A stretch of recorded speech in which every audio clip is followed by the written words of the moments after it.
अस्सलामुअलैकुम। और सब भाई खैरियत से हैं? माशाल्लाह जी माशाल्लाह। मेरी दिल से दुआ है कि सब भाई खैरियत से हों। माशाल्लाह जी अल्हम्दुलिल्लाह। असी फजर की नमाज़ पढ़ के तो हुण थोड़ी सैर कर लगे हैं। तो हवा तो नहीं चलती पी पर मौसम ठंडा है। क्यों ठंडा? क्यों रात नूं तरेल पैंदी है, उसदी वजह नाल जिहड़ा मौसम ठंडा।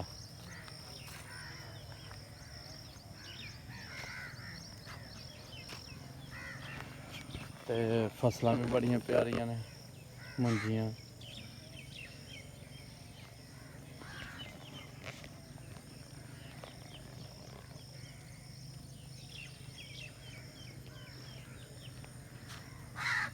बिल्कुल ठंडा ठंडा प्यारा प्यारा मौसम है।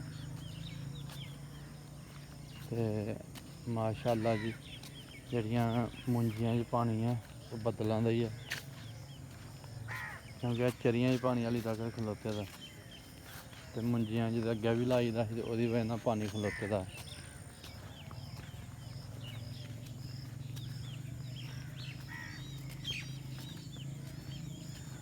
इधर भी देख केड़ी प्यारी मुंजी है, हरा भरा हर जगह पे।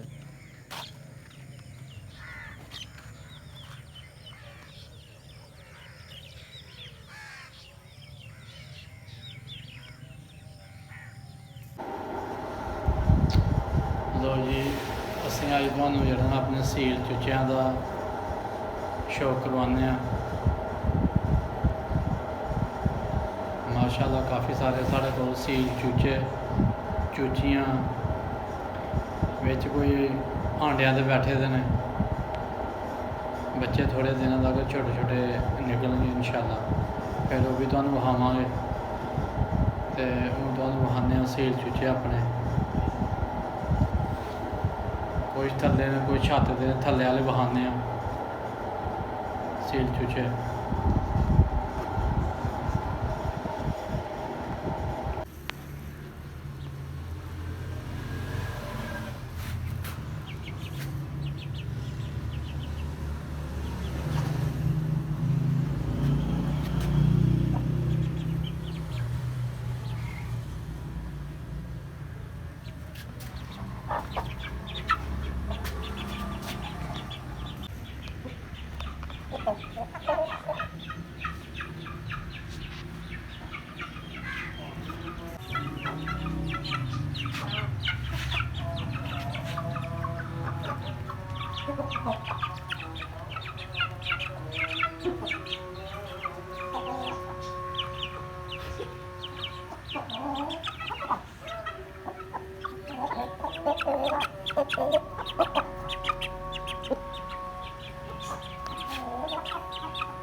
तो जी माशाल्लाह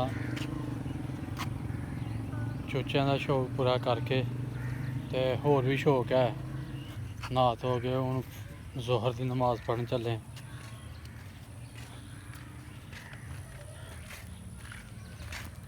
है नहीं कोई कबूतरां का शौक है या चूचियां का शौक है, नहीं अल्हम्दुलिल्लाह नमाज़ पढ़ने का भी शौक है। तो हुण इंशाअल्लाह जोहर का टाइम है, असी मस्जिद की तरफ जा रहे हैं तो इंशाअल्लाह नमाज अदा करने जोहर की।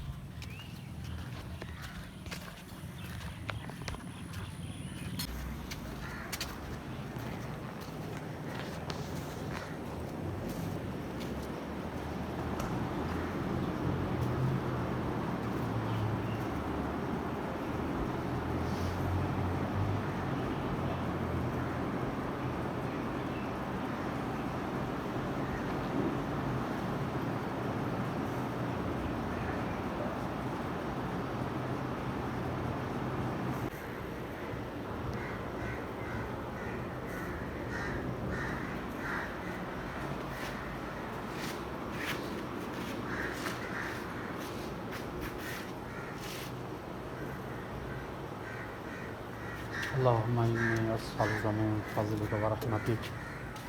शुक्र है या अल्लाह जिस तरह नमाज पढ़ी माशाअल्लाह जी। जोहर का नमाज का वक़्त ख़त्म हो गया, जोहर की नमाज अदा की है तो हुण माशाअल्लाह अपने कारोबार में चले हैं। साडी वीडियो पूरी देखो, लाइक करो, शेयर करो।